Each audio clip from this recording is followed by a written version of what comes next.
तो चलिए अब बात करते हैं एक्सेल की वर्कबुक्स के बारे में और इसकी शुरुआत करते हैं सबसे बेसिक क्वेश्चन के साथ, वो है वर्कबुक्स क्या होती हैं। ये बेसिकली एक्सेल की एक फाइल होती है। समझ लीजिए जैसे कि एक डायरी या फिर एक नोटबुक जिसमें आप अपना पूरा डेटा ऑर्गेनाइज करते हो। हर वर्कबुक में कई वर्कशीट्स होती हैं और जैसे कि हर डायरी में अलग अलग पेजेस होते हैं, हर पेज पे अलग कंटेंट होता है, लेकिन सब एक ही जगह पे ऑर्गेनाइज होता है। इसी तरह वर्कबुक्स में कई सारी शीट्स होती हैं जिन पे आप अलग अलग डेटा को मेंटेन कर सकते हो या डैशबोर्ड्स को मेंटेन कर सकते हो या फिर रिपोर्ट्स तक को आप मेंटेन कर सकते हो, लेकिन ये सारी ही चीज़ें एक ही फाइल में ऑर्गेनाइज होती हैं जिसको हम कहते हैं वर्कबुक।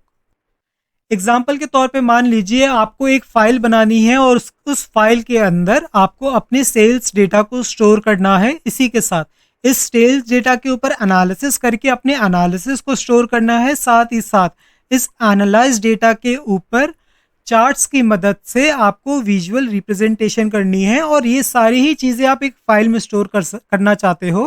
तो इसके लिए आप एक एक्सेल की वर्कबुक क्रिएट कर सकते हो जिसके अंदर मल्टीपल शीट्स हो और हर शीट के अंदर अलग अलग डेटा हो। जैसे कि आप एक शीट बना सकते हो जिसमें आप अपना मास्टर सेल्स डेटा को रख सकते हो, दूसरी शीट बना सकते हो जिसपे आप क्वार्टरली सेल्स का एनालिसिस दिखा सकते हो, तीसरी शीट में आप एनुअल सेल्स का एनालिसिस दिखा सकते हो और पांचवी शीट पे आप क्यूमुलेटिव डैशबोर्ड बना सकते हो या फिर रिपोर्ट बना सकते हो।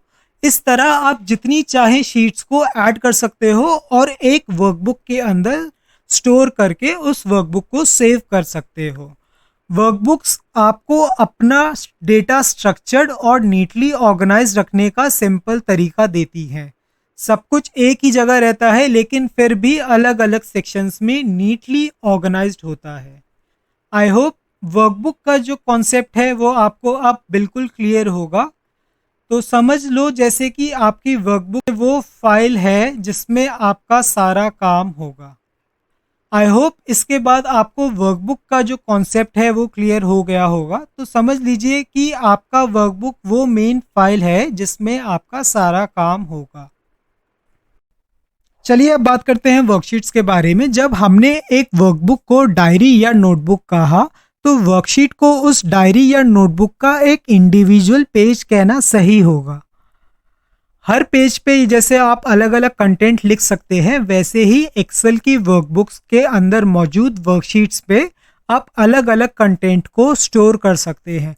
लेकिन अनलाइक अ नोटबुक और डायरी जिसके अंदर पेजेस की पोजीशन फिक्स्ड होती है, माइक्रोसॉफ्ट एक्सेल की वर्कबुक्स के अंदर मौजूद वर्कशीट्स को आप आगे या पीछे मूव कर सकते हैं। आप वर्कबुक के अंदर मौजूद वर्कशीट्स को उनका नाम दे सकते हैं, इसी के साथ उनको अलग अलग कलर में कलर कर सकते हैं। वर्कशीट वो जगह है जहां आप अपना सारा डेटा इनपुट करते हैं। ये स्प्रेडशीट का कोर होती है और हर वर्कशीट में आपको रोज और कॉलम्स मिलेंगे जिनके कॉम्बिनेशन से बनते हैं सेल्स और इन सेल्स में आप अपना डेटा को एंटर करते हो। और जैसे कि मैंने आपको बताया कि आप एक वर्कबुक के अंदर मल्टीपल वर्कशीट्स को मेंटेन कर सकते हो।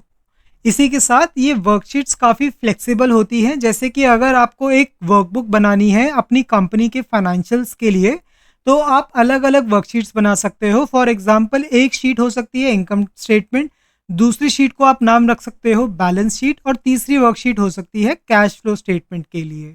इससे फ़ायदा ये होता है कि आपका डेटा प्रॉपर्ली सेग्रीगेटेड होता है लेकिन एक ही फाइल में सब कुछ ऑर्गेनाइज रहता है।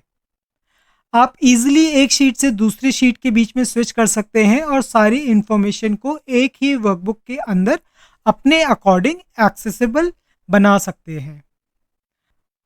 आई होप आपको वर्कशीट का जो कॉन्सेप्ट है वो समझ आया हो। तो चलिए इसका एक क्विक ओवरव्यू लेते हैं। वर्कशीट वो जगह है जहां आप काम करते हो और इन्हीं शीट्स में आप अपना सारा डेटा और कैलकुलेशंस को करते हो।